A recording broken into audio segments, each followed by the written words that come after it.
শুধুই নিট বা নেট নয়, চাকরির পরীক্ষা থেকে স্কুল বোর্ড, পুলিশ রিক্রুটমেন্ট থেকে গবেষক নিয়োগের পরীক্ষা, গত 7 বছরে প্রশ্ন ফাঁসের ঘটনা কমার বদলে বেড়েই চলেছে। পরিসংখ্যান বলছে গত 7 বছরে অন্তত 70 বার বিভিন্ন পাবলিক এক্সামের প্রশ্ন লিক হয়েছে। তার মধ্যে যেমন কেন্দ্রীয় পরীক্ষা আছে, তেমনই আছে নানা রাজ্যের সরকারি পরীক্ষাও। আর এর ফলে সব মিলিয়ে সারা দেশে অন্তত 1,70,00,000 ছাত্রছাত্রী, চাকরি প্রার্থীকে হয়রান হতে হয়েছে প্রতিনিয়ত। তথ্য অনুযায়ী যেসব রাজ্যে প্রশ্ন ফাঁসের ঘটনা বারবার ঘটেছে, তার মধ্যে বিজেপি শাসিত রাজ্যের সংখ্যাই বেশি। এসব হিসেব সামনে রেখে কেন্দ্রীয় সরকারকে কাঠগড়ায় তুলেছেন বিরোধীরা।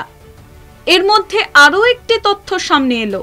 গুজরাতের যেই সংস্থাকে ব্ল্যাকলিস্টেড করেছিল উত্তরপ্রদেশ সরকার, সেই সংস্থাকে CSIR পরীক্ষা পরিচালনার দায়িত্ব দিয়েছে মোদী সরকার। 7 জুলাই অনুষ্ঠিত হতে চলেছে এই পরীক্ষা। আর সেই পরীক্ষা পরিচালনার দায়িত্ব পেয়েছে আহমেদাবাদের সংস্থা এডুটেস্ট সলিউশন। এই সংস্থার প্রধান সুরেশ চন্দ্র আর্য একটি হিন্দুত্ববাদী সংগঠনের সঙ্গে যুক্ত। এই সংগঠনের একাধিক অনুষ্ঠানে প্রধানমন্ত্রীর সঙ্গে একই মঞ্চে আর্যকে দেখা গিয়েছে বহুবার। সংস্থার অন্যতম আধিকারিক বিনীত আর্য এখন জেলে।